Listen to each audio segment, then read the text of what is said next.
act like it's midnight and it's 6:16 right now. It feels like midnight. Also, we're recording. Oh, okay, great. Hello. Oh, I God. just said we just recorded the Kitchen Lake episode that you guys heard a couple weeks ago, and we're doing 2 back-to-back. So we're like really tired. We've been sitting here all day doing notes for both of them. Because we were procrastinators, me especially. Yeah, I'm going to say I didn't have that much more to finish on my notes, but I had like all of the notes. all of the notes to write for 2 things. So I like turned to her after we finished this other one, and I was like, "Okay, are you ready?" And I just kind of sighed. It was because I'm not ready. And I look over, and she's just like nodding yes while she's yawning. I was like, "Cool, great, let's record." So anyway, but we're excited to record an episode. Very excited. We love this. We really do. We're so excited to be able to do this. I'm just so a much teacher, and it was the first week of school, back to school this week, and I'm just worn out. Yes. Even though we were only in school for 2 days. You know, it wears you out. It really does. Yeah, no, and then I have to I need to go home and record an audition after this. Yeah, So you got a busy night. Yeah, busy night ahead, but it's great. So let me tell a super depressing story first. All right, let's do it, and then I'll follow it up with another depressing story. Ooh, don't you love true crime episodes? So good. I really do, but These are they're brutal. they're actually my favorites, but they're so awful at the same time. Yes. I love doing these stories right. because it's so interesting, but it's still really awful. Yeah. So, anyway, here we go. All right, anything we need to say before we get started? It's hard to do an intro when we just did an episode, so for us, it's like, oh, we just talked to you all. Hope you're sticking to your New Year's resolutions. Right. This comes out on the 23rd. Yeah, January 23rd, so. Hope you're still going to the gym if that was yours. I've been working out. Plug for Coaching by Andy. Another plug for him. Yes. Personal trainer. Just a shout out to the men. Any male listeners. I just hope you're not a creepy gym guy. I had a creepy gym guy this week. Ugh, yes, like the worst. I was working out. I was doing an incline bench press with dumbbells. And I work out with a cap on because I get really intimidated when I work out at the gym. So I was wearing my cap, and I lean over to put my weights down on the floor. And all of a sudden, there's this hand waving right in my face under my hat. So rude. So rude. So I pull back, take out my earbud, and look over, and there's a guy standing right in my space. I'm sitting on the bench, there's nowhere for me to go. He's in my space. Ugh. And he's like, yeah, I interrupted you because you're doing this wrong. And I was like, okay. And he's like, yeah, you have your elbows out and they need to be in. And I was like, okay. And he's like, you're going to hurt yourself. I just wanted you to know so you can do it right. Okay. Oh, I was goodness. like, so I texted my trainer that night to make sure, I had been doing it right because we had worked out over the break. He had seen me do that. Right. And he was like, yeah, you're fine. Why? And I was like, well, this guy interrupted my workout to tell me I was doing it wrong. By waving his hand up in your face. Yes, how rude. Ugh.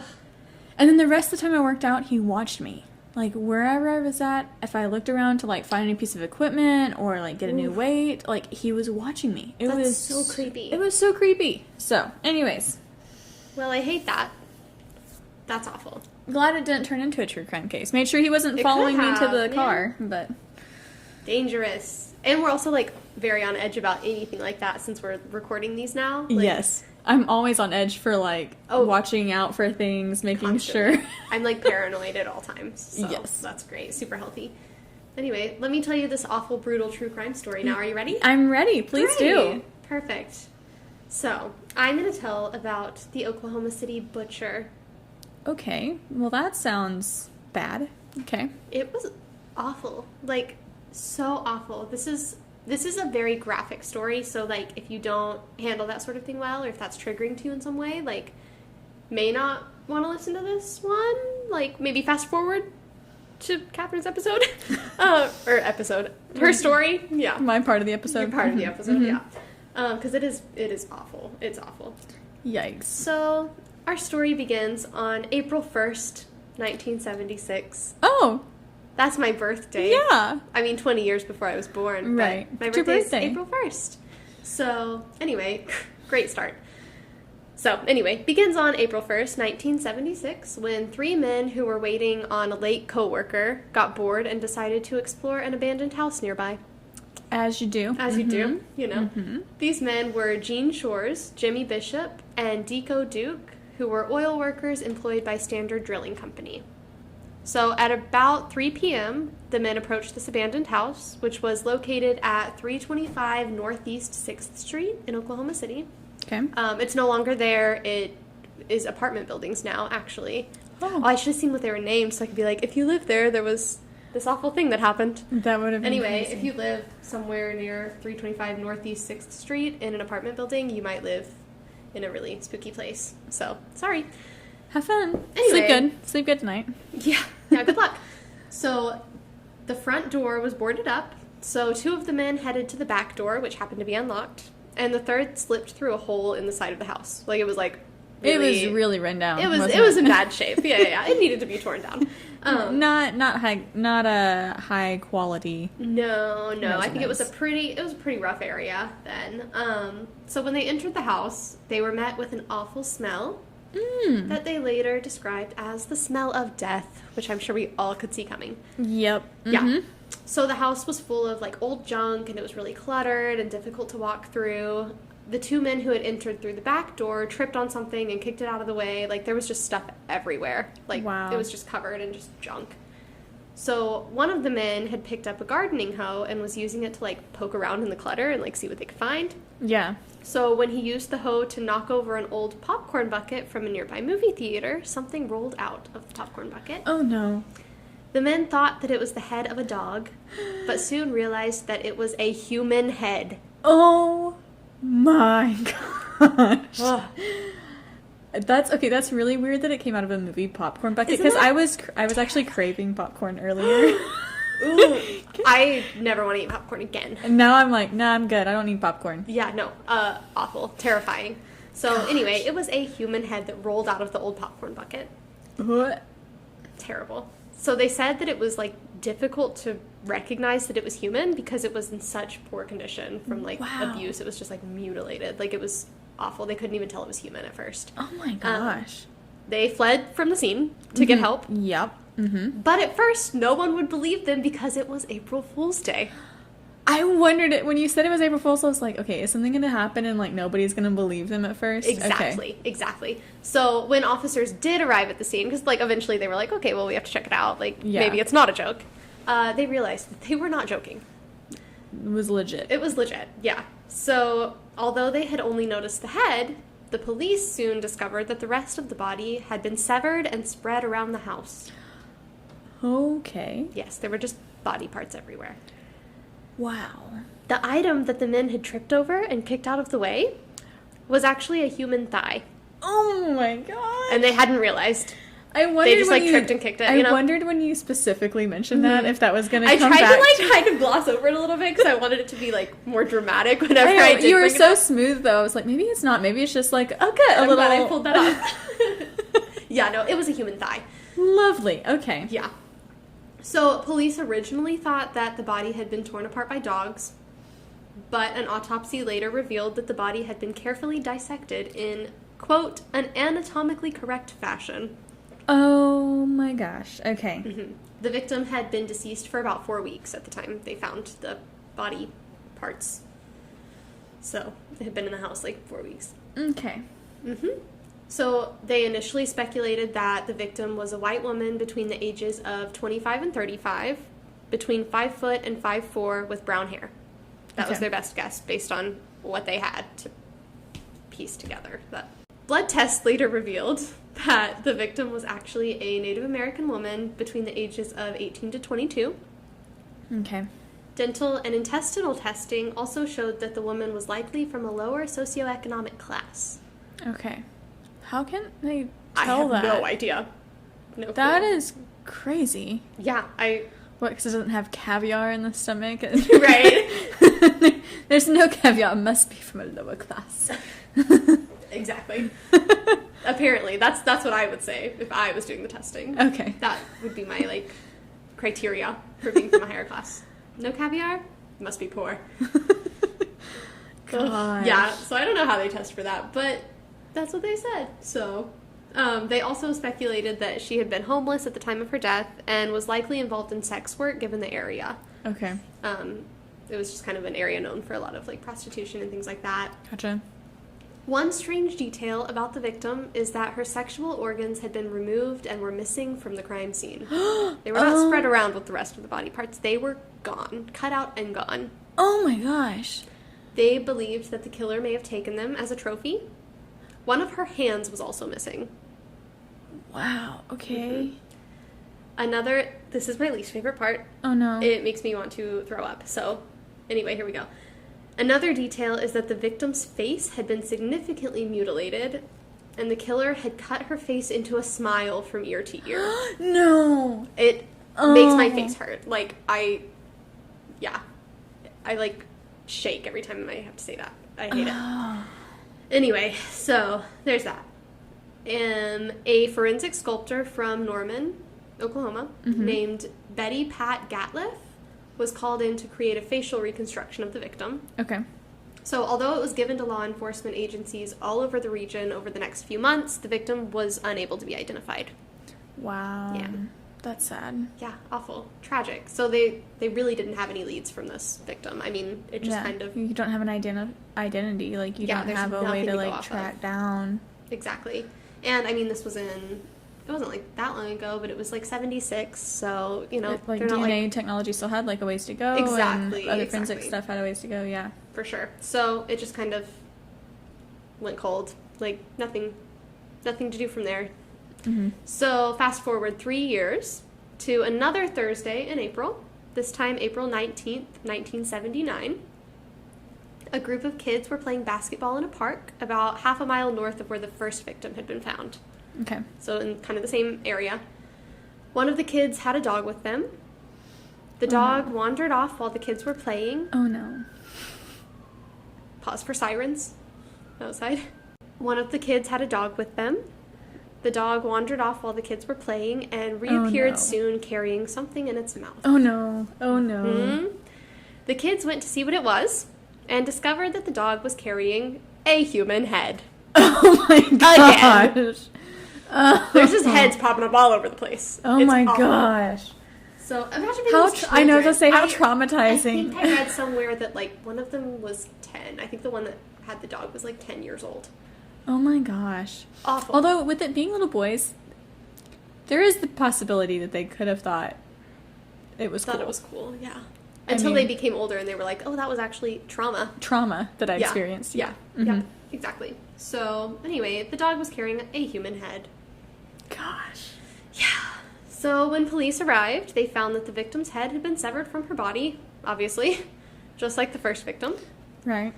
They also began to discover other body parts spread throughout the neighborhood, some wrapped in newspaper or brown paper bags. They had been just planted around the neighborhood. Oh my gosh. Mm-hmm. And at this point, they hadn't necessarily, like, put the two together. And they, even if they were thinking they might be related, they did not announce that to the public, that there was any relation between the two. Okay. So, police dogs were brought to the scene to track down the other body parts. They found that the woman's body had, again, been meticulously cut, this time into small pieces of skin and tissue. Police also discovered that the pieces were absent of blood and had been washed before being dumped. Oh my gosh, that's terrifying. Creepy. Like, that's... Oh, like they took the time to wash each piece that they had cut. What? No. It's so awful. So, along with the body parts, police also found a bloody shoe near the scene, which was later confirmed through forensic testing to belong to the victim. Okay. Then a week later, on April 25th, police announced that the victim had been identified as 22-year-old Arlie Bell Killian. Oh, well, at least this one has an identity. Exactly. So, Arlie lived in the area and had not been believed to be a missing person. Actually, she had been seen by her family just hours before her head was discovered. You're kidding. Hours. That's it. Like, oh my her family gosh. had just seen her that day. hours. Yeah. Either, like, that day or the night before or whatever. Like, it was Yeah. literally hours. Wow. Which is awful to me. Like, just the fact that, like, that can happen within a matter of hours. Yeah. Ugh, that so amount of, awful. like, brutality and all Yeah. the stuff that this person is doing can take place in that short of a time. Yeah, it's so scary. So Arlie had a rough childhood. Her father was a noted criminal who had abused her. Oh, wow. She had been brutally beaten and raped by him when she was 16. Oh, gosh. She ended up turning to substances, which only made her existing mental health issues worse. She soon became homeless. She had been picked up by police multiple times as a teenager and young adult, but never for any, like, quote-unquote moral crimes. It was just, like, vagrancy and substance abuse and things like that. Gotcha. So, like, nothing violent or anything like that. Right. She had also fallen prey to the world of sex trafficking. So, Poor girl. kind of similar sort of thing that they thought for the first victim. Right. You know, similar profiles they thought. So, although police had identified Arlie, they still didn't have all of the pieces of her body. The killer continued to slowly dispose of her remains for another week or so. Wow. So, police were called back to the area multiple times through the end of April about more body parts. The rest of Arlie's body was discovered on May 1st, 1979, like the pieces that hadn't been, like, spread up until then. Her body was found only a block or two away from where the first victim was found, leading police to believe that the killer likely lived in the area or was at least very familiar with it. Gotcha. So it's the same exact area. Police also speculated that the killer was slowly dumping the body parts in order to toy with the police. Like, he kind of made it into a game. Ick. It also implied that the killer was following the case in the media.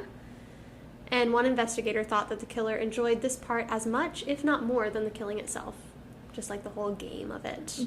That's always really creepy when it's not just like they're crazy and they had a psychotic break and they killed somebody. It's a game. Like taking a life and the brutality of it and then messing with people's minds by doing this stuff, that's a game to them. That is... It's terrifying. Yes.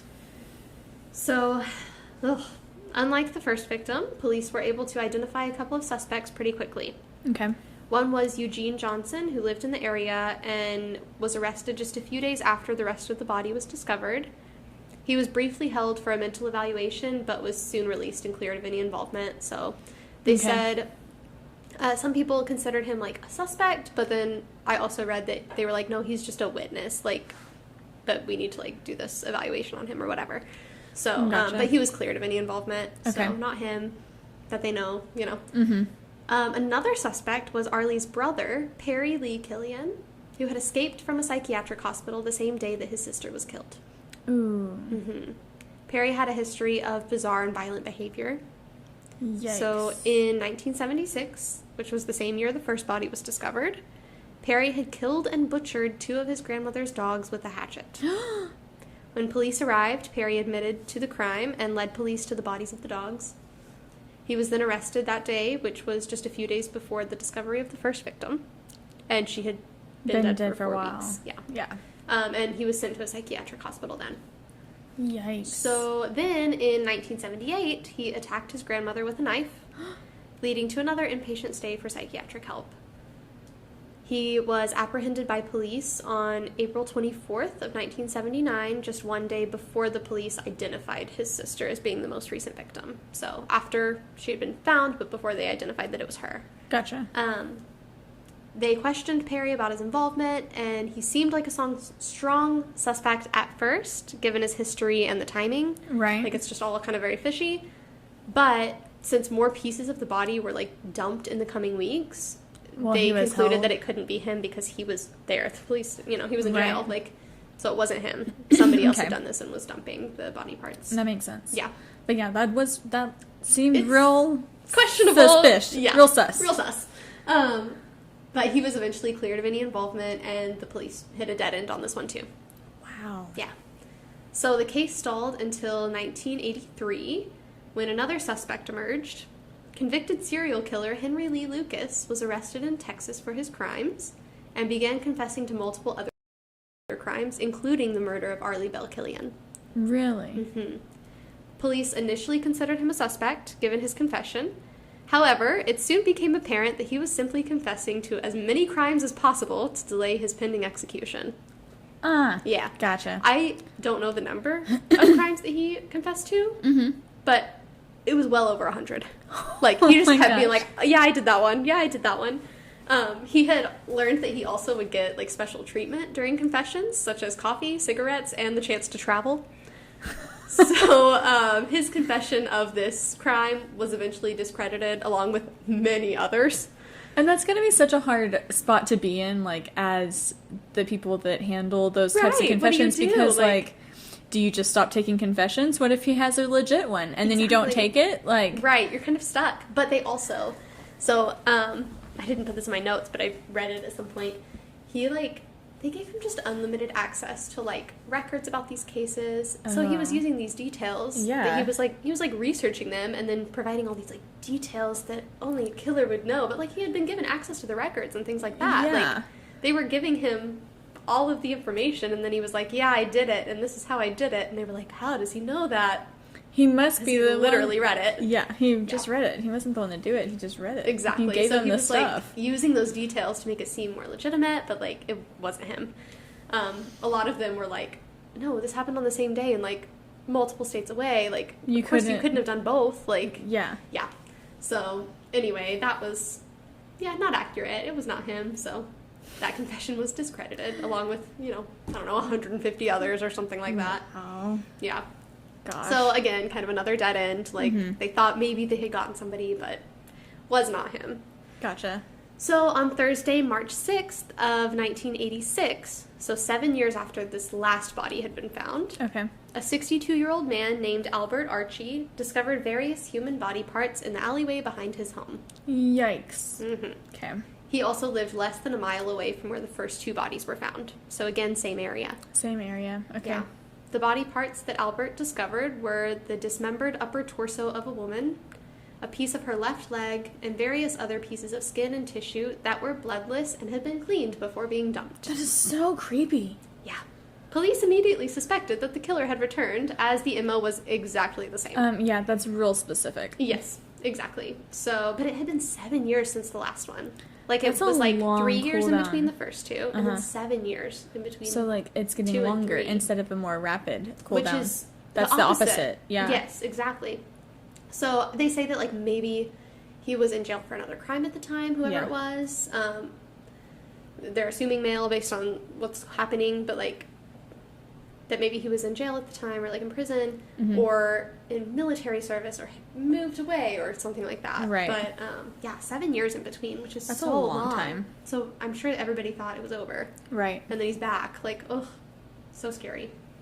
So anyway, a few days later, on March 12th, the victim's head was discovered just around the block in a garbage can that had been intentionally set on fire.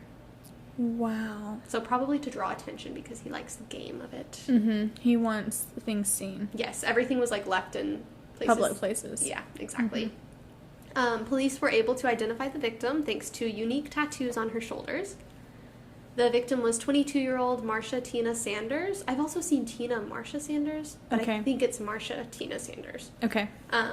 She was a homeless woman who also had ties to sex work, similarly to the first victim, and possibly the second. Marcia, however, had been seen just one day before her body was discovered. So again, just that really quick turnaround. Like, that's so scary. That really scares me. I really hate that. And then on April 17th, 1986, it was announced in the Oklahoman that police had officially linked all 3 murders. So, although they occurred years apart, the murders all had striking similarities, obviously. Yes. All 3 women were brutally mutilated and dismembered, with their sex organs removed and missing from the scenes, likely kept as trophies. That is so creepy. Yes, it's awful. The victims had all been beheaded, and at least the first 2 victims had a wide smile carved into their faces. And again, the last one, like, her head was discovered in a trash can that was, like, set on fire, so I don't know how much was they were able to see. Yeah, so it could have been the same for the third as well. I'm not sure, though. So all 3 victim profiles were also extremely similar. All 3 were young Native American women who had grown up in poor households and poor communities. They were all of similar size and stature, and they were all homeless at the time of their death. That is so sad. Yes, like going for like just very vulnerable people. Yeah, it's awful. Police initially thought that the killer may be a surgeon, or at least someone in the medical field, given that the victims appeared to have been surgically dissected. However, later investigations revealed that the dismemberment process was actually not as surgical as they initially thought, and was actually kind of crude and like poorly done. So it could have been done by anyone with the proper equipment, which is strange to me that they're like, this looks surgical. This is like... Like, did you get somebody that has surgical knowledge to tell you that? Yeah, like, it's so strange. Why do you assume it's surgical? It's really weird. Yeah, there's literally a quote. Like, I think I said it. I said it early on. Let me see what it was. It was like very specific. They said, had been carefully dissected in, quote, an anatomically correct fashion. But then later on, they're like, actually, this is crude and poorly done. I was like, what? That's very contradictory. Yes, I was like, okay, all right, whatever. But, now I have to scroll back down to where I was at. Anyway, so that didn't really narrow it down for them at all. They thought like, oh, okay, now we're looking for this specific kind of person who has this knowledge. But then they're like, actually, no, just kidding. So after linking the crimes in 1986, police commissioned the FBI to create a profile of the killer. Okay. They determined that the killer was likely a recluse with psychotic tendencies who may have had a history of mental illness. It's also thought that he may have been a young loner with a deep hatred for women, probably stemming from severe abuse or a hostile upbringing from a female family member. Yeah. It's assumed that the hatred is sex-related since he targeted women who were thought to be sex workers and also cut out their sexual organs. Yeah, he's got issues, yes, for sure. Major issues. Yeah. So, then in 1993, police were finally able to identify the first victim. Good. Yes, I was glad to read that. So using DNA, they confirmed that this woman was 18-year-old Kathy Lynn Shackelford. She was a member of the Sac and Fox Nation, and her family had been searching for her for the last 17 years. That is so sad. Yeah. So Kathy's cousin, Andrea Medina, had wanted to call the police initially, but her mother had urged her not to, saying that, like, it wasn't her place to call, like, the parents need to be the ones to make that decision and that sort of thing. Gotcha. But then after Kathy's parents and Andrea's own mother died, Andrea realized that it was up to her now, so she contacted the Oklahoma City police, where she spoke with Sergeant Norma Adams. So Sergeant Adams realized that the description of Kathy sounded a lot like an old photo of the first OKC Butcher victim. And so she searched for the old photo, found it, and confirmed that, like, the descriptions seemed to match. They seemed very similar. This was further corroborated by the fact that both Kathy and the first victim had short, deformed fingers. Oh, wow. So, Sergeant Adams quickly realized that Kathy was likely the first victim, since the timelines also matched up. Kathy had gone missing just shortly before the first body was found. Gotcha. So, the timelines worked. Sergeant Adams initially tried to get dental records for Kathy to confirm it in that way. But all of Kathy's dental records had been destroyed in a fire at her dentist's office. Oh my gosh. Isn't that crazy? That's crazy. So police sent a tooth from the victim to a lab in California, where they extracted DNA and compared it to Kathy's older sister. Okay. And it was soon confirmed that Kathy was the first victim of the Oklahoma City Butcher. Wow. So although all three victims had now been identified, this didn't really open up any new leads. And to this day, all three murders remain unsolved, and the identity of the Oklahoma City Butcher is still unknown. No! Isn't that awful? That is terrible. It's really terrifying. And it just stopped. It stopped after 3. That is Normally so they weird. don't stop They don't unless stop. something stops them. So, like, It makes they you may not be wonder, alive like, anymore. They may have gotten arrested for something else. They may have moved and be doing this somewhere else. Somewhere else. Yeah. Oh my gosh. Yeah, my first thought was, like, did something happen to them and they died? Or that maybe they did something horrible. Maybe they were attacking somebody. Right. And they didn't, not to that extreme yet, Yes. but were attacking them and got put into prison. Got caught and put in prison. Yeah. Let's see, and the last one took place in what year? 86, I believe. Okay. Check. Yeah, it was in 86. 86. So, like, so almost 40 years. Wow. So, yeah, I mean, you know, probably gone now, but... Yeah, probably gone now. But still awful. I mean,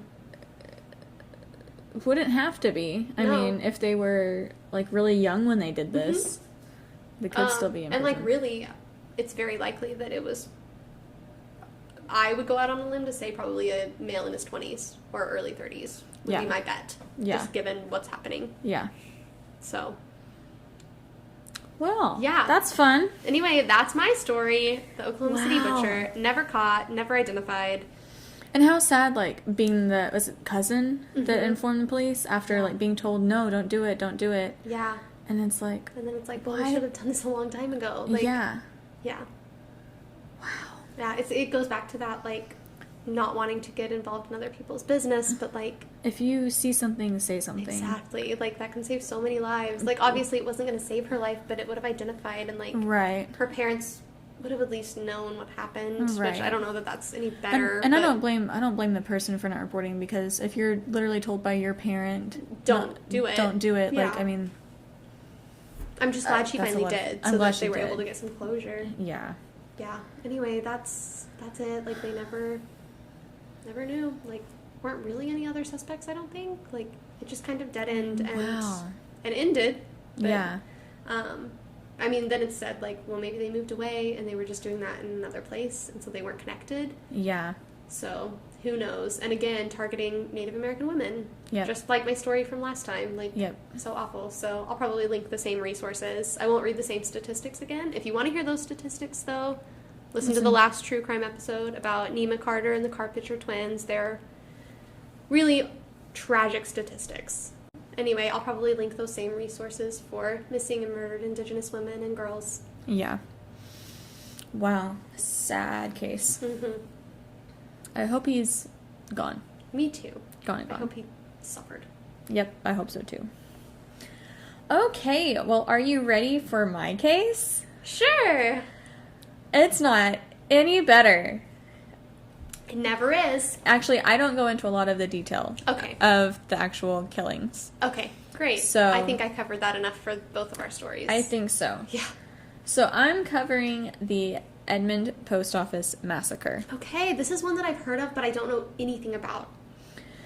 I had heard of it before, and I think I had, like, I want to say I had seen part of a documentary. I didn't end up seeing, like, anything listed about a documentary, so I could have just missed it. Right. I didn't specifically look for a documentary, but, like, it didn't come up in what I was already looking at. Right. Alright, so, my sources. I didn't say my sources. Do you want to say them now? Yeah, sorry. This is the second time in a row that I have not said my sources at the beginning. I'm really slacking. You're good. Okay, bouncing back to mine. Sorry, everyone. I'm really disorganized. I used the Unresolved podcast a lot. They had a great episode on it, really great information on their website. It was like basically a transcript of the episode. I got a ton of my information from that, so definitely go listen to that. It's called Unresolved, so highly recommend. I also used Wikipedia. I used oddmurdersandmysteries.com, and then that's pretty much it. I didn't have a lot for this one. It was all very concise in that podcast, and then Wikipedia and some articles linked to the Wikipedia. Very nice. Alright, so for the Edmond Post Office Massacre, my sources are onlyinYourState.com, okhistory.org, nydailynews.com, The Oklahoman, and murderpedia.org. Nice. So first of all, have you ever heard the term going postal? Yes. This is the event that caused that to be a phrase. No way. Yes. Are you serious? I'm serious. That's insane. Yes. So Dude. the term going postal stems from this case. That's so crazy. I did not know that at all. Yes. So, Patrick Henry Sherrill was born on November 13th, 1941 in Watonga, Oklahoma. During high school, he did well in sports, especially more individual sports like track and wrestling. Okay.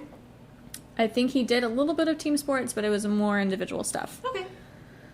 He had a couple of friends in high school, and one mentioned that he felt like he struggled from what he considered to be a family secret. So the friend thought that Patrick was struggling from a family secret.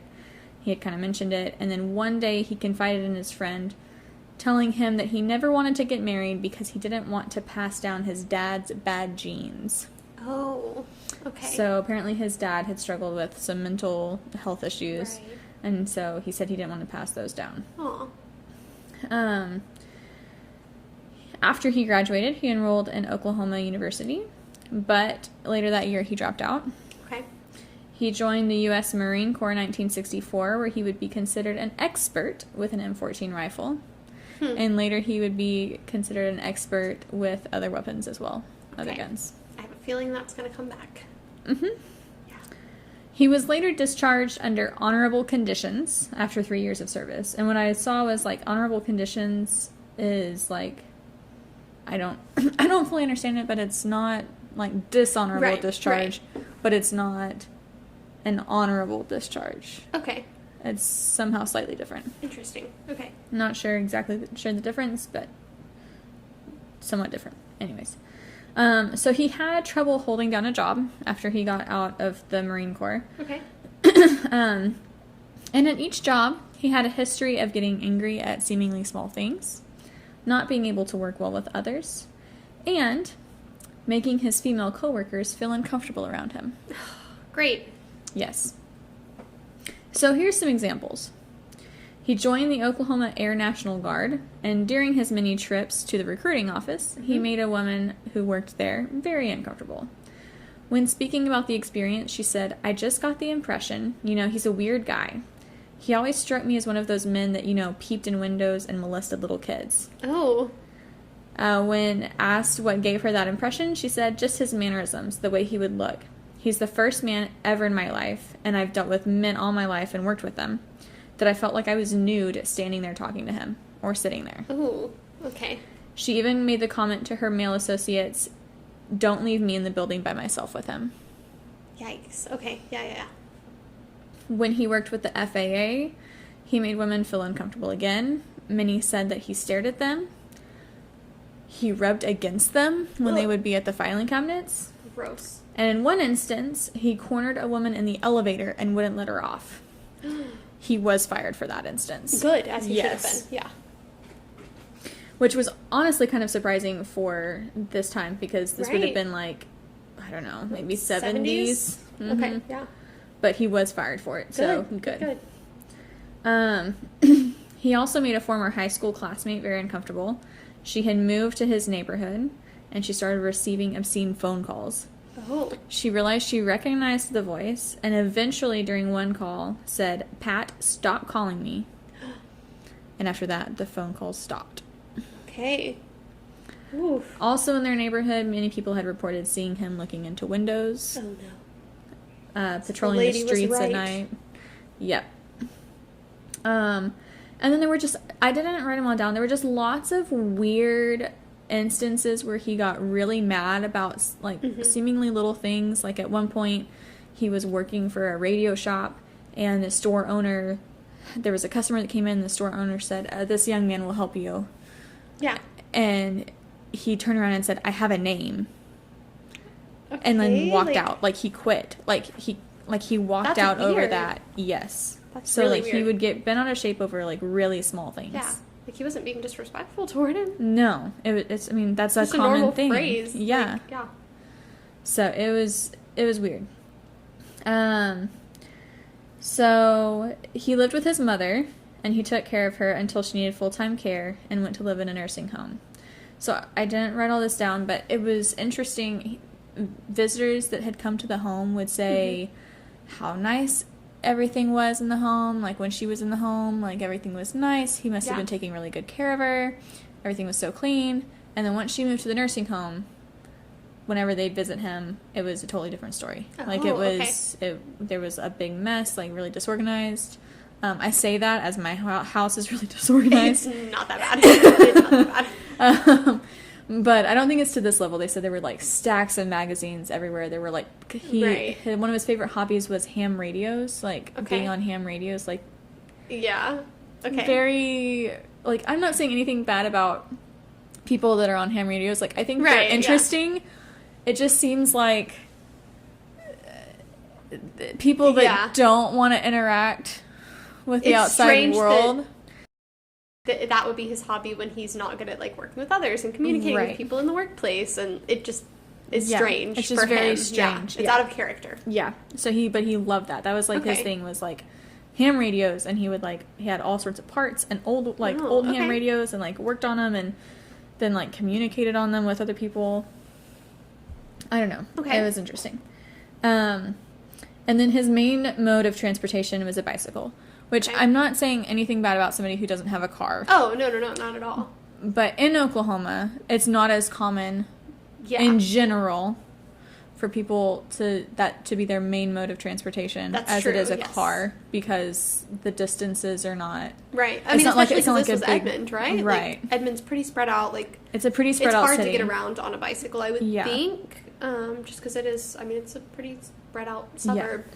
And he worked at so many different places. So like at one point he worked at Tinker Air Force Base. Oh. So like, I'm not sure exactly like where his house was, but like if it was in Edmond, that was far. Yeah, it seems odd that his main mode of transportation was a bike, right? With all the places that he ended up working. That is interesting.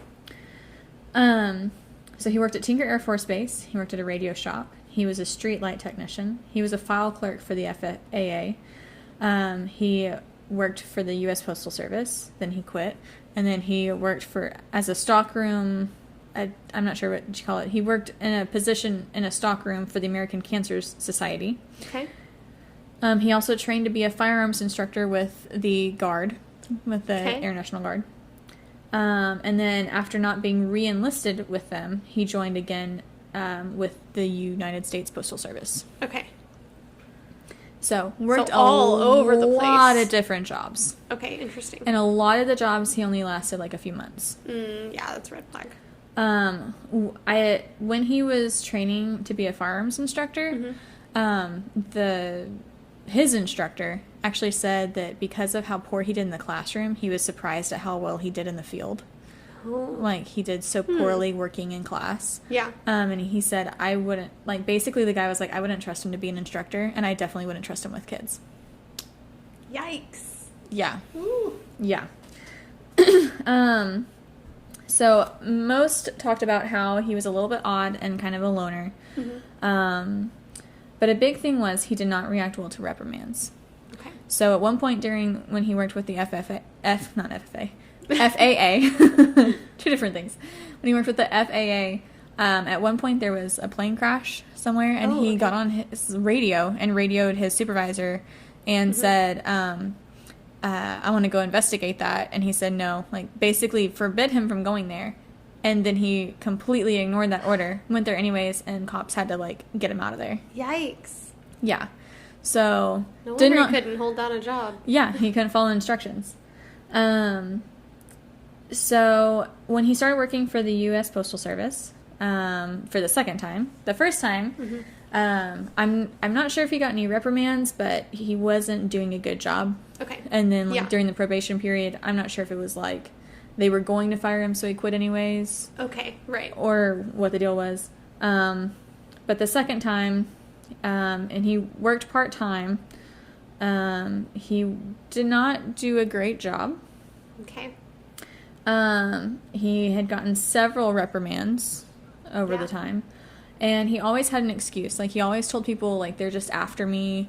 They're trying to pick out every little thing I do and record it so they can get rid of me. They just don't like me. Right, at all of those places. Yeah. They're all against him. Yeah. And it was very common that he would, like, make comments like that. Like, it was always somebody's fault. Ugh, that's whatever happened. Also, during this time that he's working here, he's still with the Air National Guard. But he's with their marksmanship team. Okay. So he is, I don't know exactly what all that entailed, because I don't think he was, like, fully re-enlisted, but he was a part of their marksmanship team. Okay. So he was, like, having to take time off for that sometimes, so for different things that they would take him to. And so he was also mad because I guess maybe from what he was saying is that his supervisors weren't accommodating with that, even though... Really? Even though they're legally required to accommodate that? Okay. Yes. Yeah. All right. So, some of the things that he was reprimanded for at his job was, one, not doing his duties correctly, like not delivering mail or... Okay. Or, like the main thing you're supposed to do. Okay, great. Unprofessional interactions with customers. Yikes. So, like, people, like, I think there was one instance of somebody trying to help him, like, on a new, because he would, like, change routes with him being part-time. Right. And somebody at an apartment complex was trying to explain something about the apartment mailboxes, and he was basically like, do you want to get your mail or not? Leave me alone. Rude. Yeah. Ugh. And then this is a really interesting one. He got reprimanded for macing a dog. What? Yes. What is with all the dogs in these stories? I know. And so he claimed that the dog was, like, barking at him and it was, like, in his space. And then somebody directly asked him, did it attack you? And he said, well, no. But it, like, consistently barked at me, like, every time I'd go over there. You're a mailman. I know. Okay, I'll leave it at that. And then it, like, was realized the dog was behind a fence the whole time. So he purposefully, like, went over to the fence and sprayed the dog with mace. Because the dog was behind a 5-foot fence. So the dog was not getting out. I would be so angry. Yeah. And then, because he was on the marksmanship team, apparently I guess to practice, he was allowed to check out weapons. Okay. So that he could practice. Right. And so he checked out 2 guns from the Air National Guard on 2 separate dates. Okay. Then in the beginning of August, he went on a trip with the Air National Guard, with the marksmanship team, and to England. Oh, fun. Yeah, except nobody would room with him. So he had to stay on base instead of off base in like a single room, which he did not want. He wanted to be off-site. Yeah. And apparently the trip didn't go well. He complained to people when he got home that his CO or whoever his supervisor was it was his fault. He didn't do something right, and so the trip wasn't good. And many people said for the next couple of weeks that they had noticed that he seemed depressed. Okay. I would love to know more about what happened on that trip. Yeah. You know? Yeah. Also on the trip, he had apparently asked his supervisor to make sure that he could get the documentation he needed, saying that he was there with the marksmanship team, because his bosses were giving him a hard time at work about it. Okay. Shortly after he got back from this trip with the team, on August 19th, he was seen arguing with 2 supervisors. Okay. He told one coworker that it was about time off from his job. Right. And he said that they didn't see him as a big deal and that they would be sorry. Okay. Ugh. He asked a coworker if she would be there the next day. When she said yes, he told her not to come.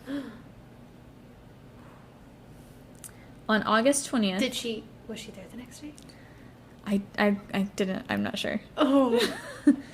On August 20th, 1986, Patrick arrived at the post office that morning at 7 a.m. with his post office bag over his shoulder. However, that day, instead of mail, it carried 2 guns and ammunition. As he came in, he locked many of the doors around the office and started by killing his supervisor. Oh my goodness. After that, he went around the office, station by station, shooting and killing as many people as he could. Oh my goodness. In total, 20 people would be shot. 14 were killed. Oh my goodness, that's insane. Yeah. Whew. 2 employees, including a pregnant woman, I think she was 5 months pregnant at the time, were able to hide in a storage room. Okay. Another was able to hide in a secure room. I believe it said for stamps. Okay. But it was some room that she was able to log. Yeah. There was about 15 to 20 minutes of shooting. That's awful. Afterwards, Patrick pointed the gun on himself. Okay. The police had arrived minutes after the shooting, and they tried to communicate with the shooter, but no response. A SWAT team arrived at the building, and at 8:30, they swarmed the building, and that's when they found his body. Okay. At the time, this shooting was the 3rd largest mass shooting in U.S. history. That's so Crazy. Many of the survivors still face medical and psychological effects due to the trauma that they received that day. I'm sure. And I didn't go into, like, you know, there were several people that were shot, you know, in this location of their body. I didn't go into all of that. Yeah. Or who was shot first and all of that. I just, it's horrific no matter what. Exactly, yeah. And they continued to suffer more psychological trauma the next day. Oh. So the surviving workers were told by management that they had to report to work the next day. Are you kidding? No. They were told they had to work the next day. Ooh. The ones that were physically able were told they had to work the next day. That is horrible. Yes. So overnight, people cleaned up the blood. Like, custodians cleaned up the blood from people being shot and killed. And workers had to arrive at work the next day. I would quit so fast. Yeah. That's insane. Many found it extremely difficult to... Wow, I'm shocked. Like, there was one woman that talked about how she pulled up to work and then left, like, and then pulled back in and then left, and, like, did that over and over until finally, like, she was able to go in with another employee, but, like, would see the spots where she saw people shot. That is horrible. Like, literally the day before. Like, literally the day before. Off. Literally the day before. That's horrible. Like, I get the whole, like, you know, the, like, saying about, like, the weather or whatever, like, right. the mail's gonna get delivered, whatever. Right. But, like... And some people use that as the comment. Like, they're like, yeah, this is how efficient the mail service is. It's, like, even after something like this, like, neither rain nor sleet nor snow, like... Yeah, okay, weather's one thing. This is brutal massacre is another thing. Like, yes. Please delay my mail and give those people time. Like, yes. And I saw one article that even said that other post offices were like, we'll send you other employees to help cover. Yeah. And they didn't. Still wouldn't. They said no. That's horrible. Although counseling was set up in a building nearby, the employees were told they would have to use their lunch break to access the counseling services. Kidding? No. Oh, that's horrible. Uh-huh. Oh my goodness. Some were even told by management later on to get over it. Okay. Mm-hmm. Great. So even at this point, so this is in the 80s. Mm-hmm.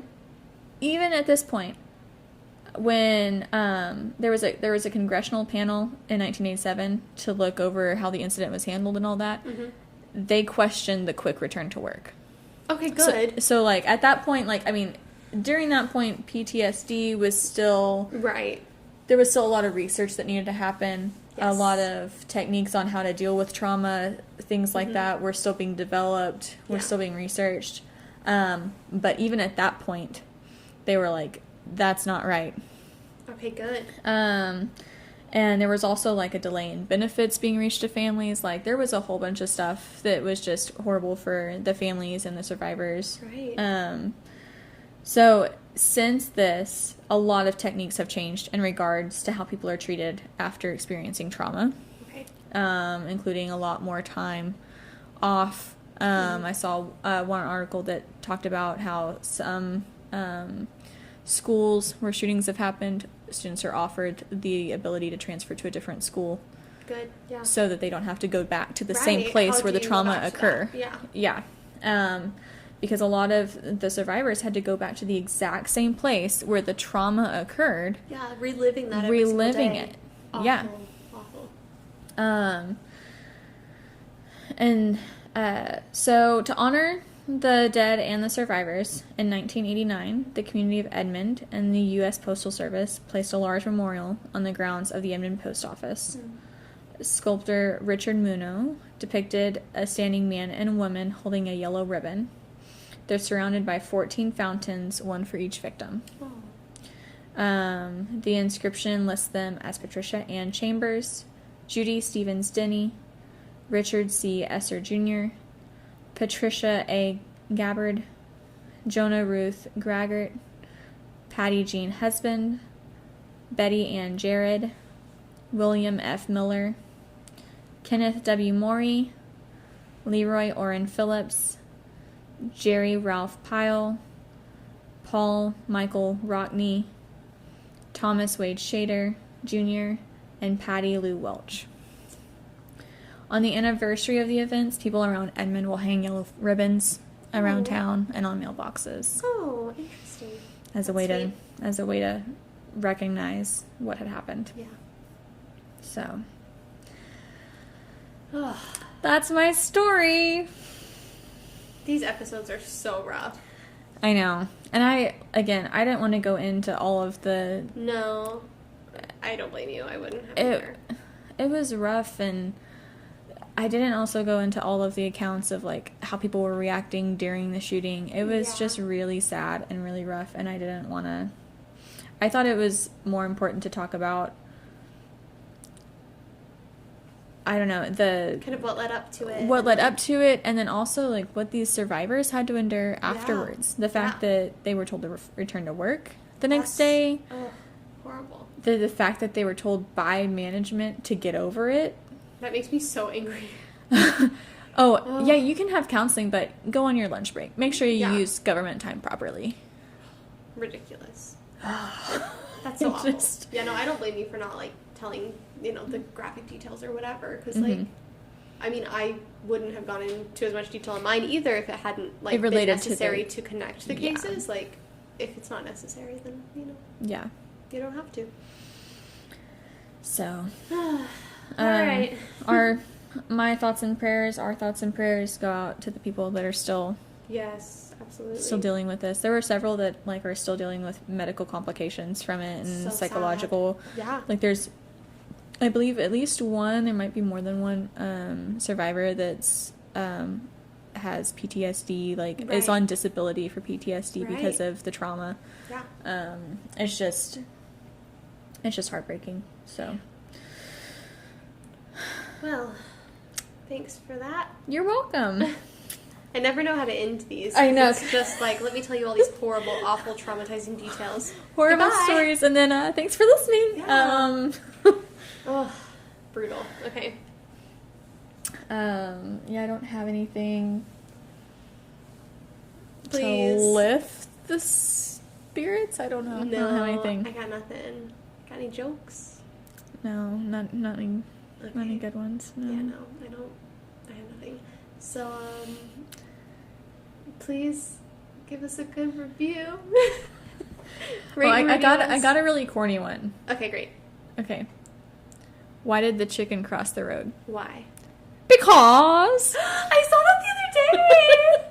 Did you? Like a child carrying a chicken? Yes. That was so funny. Well, that helps. Good job. I have a teacher at my school that every day he has a joke of the day. Oh, I love that. And so, like, he'll be like, hey, you want to hear the joke of the day? And we're like, yes. And so that was one of his the other day. Nice. I love that. Yeah. Well, good job. Good job. All right. Please rate and review us. It really, really helps. Like, it really does help, it helps guys. so much. So don't forget to keep listening. Tell your friends, coworkers, family, if you think they're going to enjoy it. Mm-hmm. Acquaintances, enemies, anyone you want to tell at this point. Yeah, anyone you want to tell. Don't forget to subscribe on Patreon. Absolutely. Become a Patreon supporter for all of our video content. Yes. And any other extra perks we think up. We've now got a TikTok account. We do so have be a watching TikTok for content account. on there. Yeah. Follow us on Instagram. Also, if you'd like to recommend any stories, we would love to get your recommendations. So you can especially if you know of a place for us to do investigations that's public that would be easy for us to access. Exactly. Or if you have like a connection to some place that's haunted, like let us know. 'Cause yeah. those are the hardest ones to do because so many of these like haunted places are private property. And Private we can't property, get or they're access. like businesses or places that it'll be hard to get permission to go to. So. Right. So if you have any recommendations, we would love to hear those. You can message us on Instagram or email us at spookyokipodcast@gmail.com. I think that's it. I think so. All right. Thank you guys for listening. I know this was a really depressing episode, so I'm sorry. But hope you enjoyed it. Yeah. Somehow. All right. Well, stay spooky. Stay spooky. Bye, y'all. Bye.